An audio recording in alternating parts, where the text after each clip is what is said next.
کل لاہور میں ایک خاتون شاپنگ کے لیے اپنے خاوند کے ہمراہ اچرا بازار میں گئی تو وہاں پہ اس کو لوگوں نے گھیر لیا اور اشتعال میں آ گئے۔ اس کی وجہ خاتون کا لباس تھا۔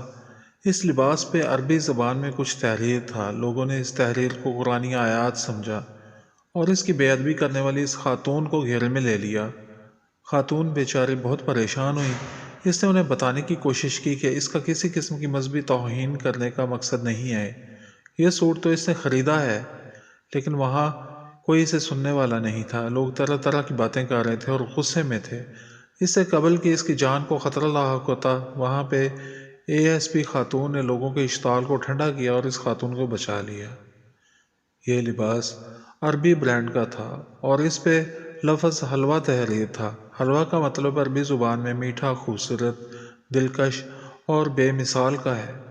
اس برانڈ پہ اس تحریر کو لوگوں نے قرآنی آیت سمجھ لیا۔ لوگ تمیز نہیں کر پاتے۔ قرآنی آیات بھی عربی زبان میں ہیں، لیکن عربی تو ایک زبان ہے۔ سعودیہ اور دبئی میں ان کے اشتہارات بھی عربی زبان میں ہوتے ہیں۔ وہ کچھ بھی لکھیں تو وہ عربی میں ہی لکھیں گے اور ان کی عربی کو ہم سمجھ نہیں پاتے۔ ہم فرض کر لیتے ہیں کہ کیونکہ عربی زبان لکھی ہوئی ہے تو لازمی یہ کوئی قرآنی آیت ہی ہو سکتی ہے۔ بہت پرانی بات ہے۔ ایک عربی کو کسی بات پہ غصہ آ گیا اور وہ عربی میں پاکستانی کو گالیاں دینے لگ گیا۔ اب اس کی گالیوں کی سمجھ تو لگ نہیں رہی تھی پاکستانی کو، کیونکہ وہ عربی بول رہا تھا۔ پاکستانی اس کی عربی کو سن کے سبحان اللہ ماشاء اللہ کہے جا رہا تھا کہ اس کو اس کی گالیاں بھی سمجھ نہیں آ رہی تھی۔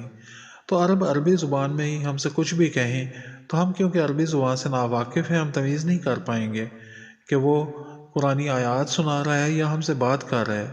اس میں قصور ہمارا ہے جو عربی زبان سے ناواقف ہیں۔ ہمارے لیے عربی زبان صرف قرآن پڑھنے تک محدود ہے اور وہ بھی ہمیں پتہ نہیں ہوتا کہ اس کا مطلب کیا ہے۔ بس ثواب کے لیے پڑھتے رہتے ہیں، اللہ کے پیغام کو سمجھ نہیں پاتے۔ اسی لیے ایسا واقعہ رونما ہوا اور لوگ اسے مارنے پہ آمادہ تھے۔ وہاں پہ نعرے لگ رہے تھے، گستاخ رسول کی ایک سزا سرطان سے جدا۔ سخت اشتعال میں تھے۔ ASP صاحبہ نے دلیری کا مظاہرہ کیا اور ان سے اس عورت کو بچا کے لے آئیں۔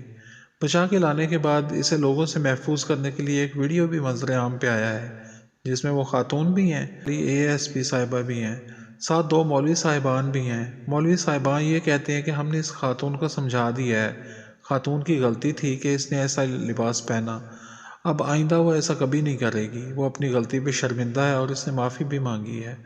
پھر وہ خاتون بھی معافی مانگتی نظر آتی ہیں اور بتاتی ہیں کہ وہ خود بھی قرآن پاک پڑھتی ہیں اور کوئی گستاخی کرنے کا سوچ بھی نہیں سکتی۔ وہ بتا رہی ہوتی ہیں اور ساتھ مولوی صاحب نے آہستہ سے کہتے ہیں مسلک بھی، تو وہ کہتی ہیں کہ میں سنی ہوں۔